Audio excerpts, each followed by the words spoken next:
Kapag ganitong panahon na napakainit, sino ba naman ang mapipirmi sa bahay?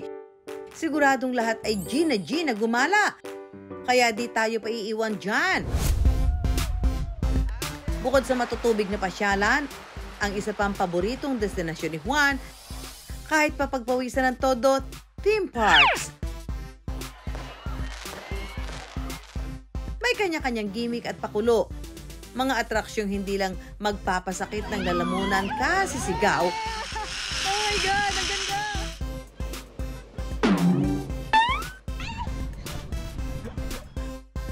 Jet, go!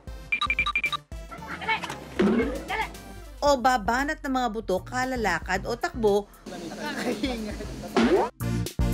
kundi siguradong magpapangiti rin at gigising sa inner child ng bawat isa sa atin na tila matagal nang natutulog.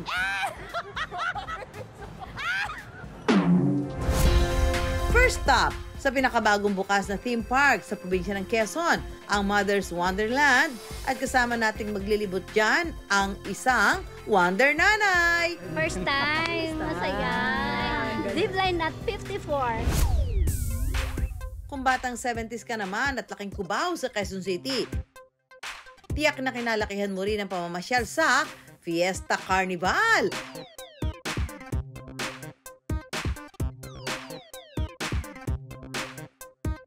Sa dami ng rides na pwedeng sakyan, para na nga naka-fiesta na mabubusog sa saya at tawanan.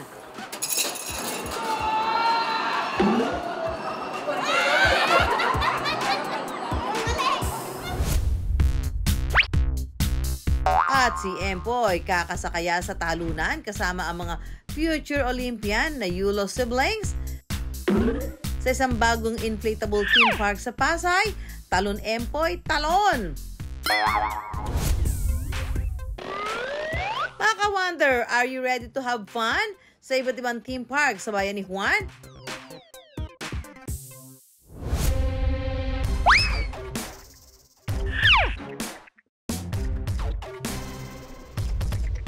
Sa theme park na ito, patibayan ng lakas.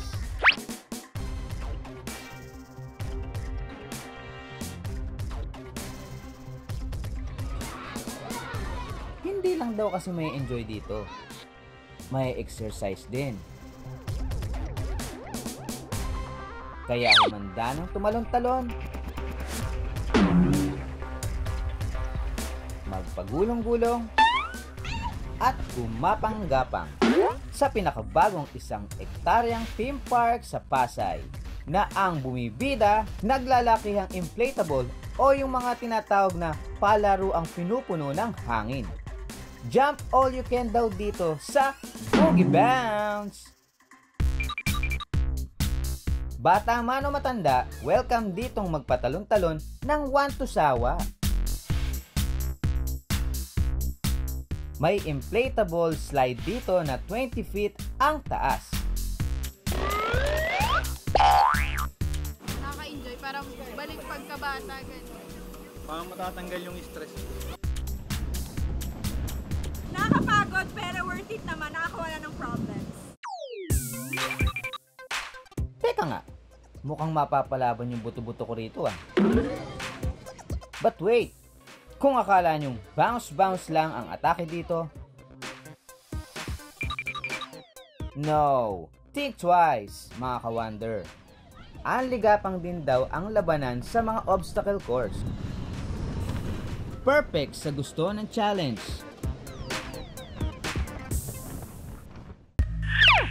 Kung patibayan ng buto-buto at pataasan ng talon-talon ang labanan, may dalawa tayong ka-wonder na makakasama dyan.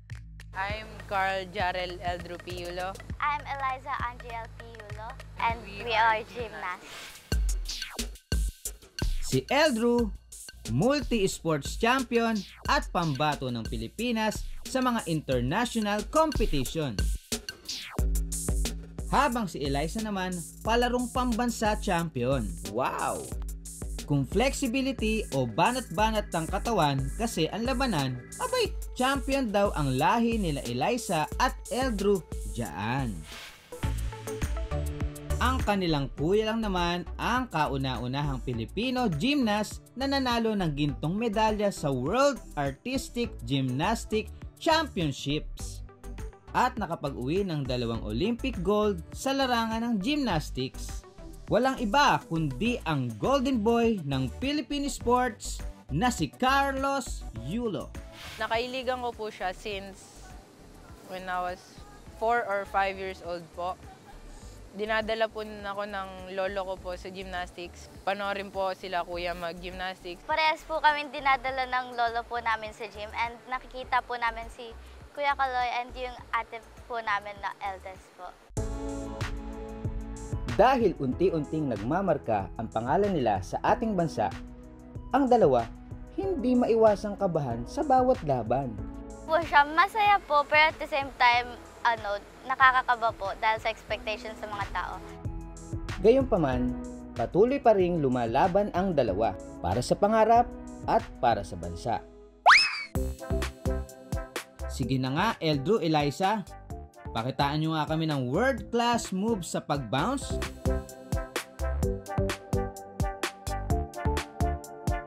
Ano, Empoy? Kaya mo ba yan? This is what you call a golden banana! Siyempre, hindi natin papalampasin yan. Pero patikim lang yan.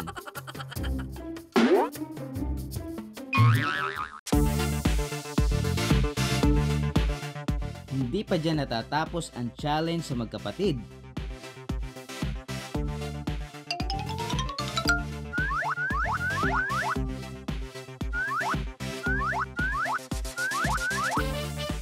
Andrew, Isa, ready na ba kayo? Ready na! Okay, game na! Let's go! Woo! Simple lang naman ang mechanics ng ating game. Tapusin sa mabilis na oras ang obstacle course na ito na kung tawagin, Retro Rush. Sa obstacle na ito, mayroong 40 nagtataasan at nagsisikipang obstacle na kailangan mong lusutan at talunan. Pinaka-goal talaga namin here sa Boogie Bounce is mag-bond yung families where their fitness and fun meets together. Unique bonding siya kasi lahat talaga is maglulus ng galaw nila. Ang may pinakamabilis, syempre, mananalo ng gold medal. Wow! Olympian yarn? 1, 2, red jet, go!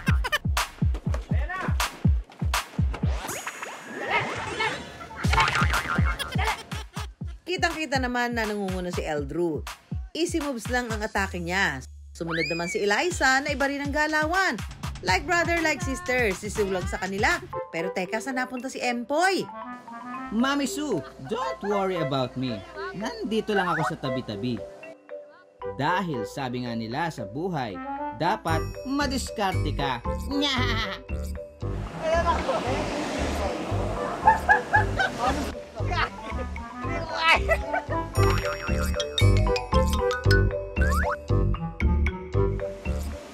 Nakakahingal.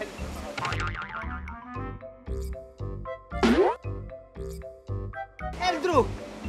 Kanina ko pa kayo. Bronze medal, ang pinakahuling lumabas sa Retro Rush.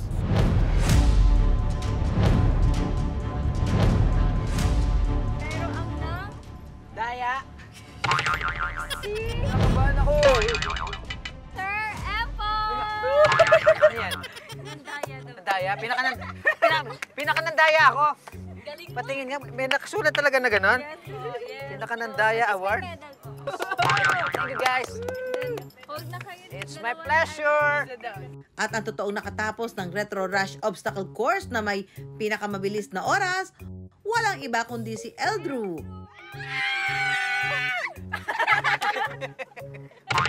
Dahil dyan, meron kayong French fries at... Ang silver medalist ay si Isa. Yay! At upang all-in ang aming experience, sinubukan din namin ang iba't ibang inflatable sa lugar. Kagaya na lang nitong disco slide,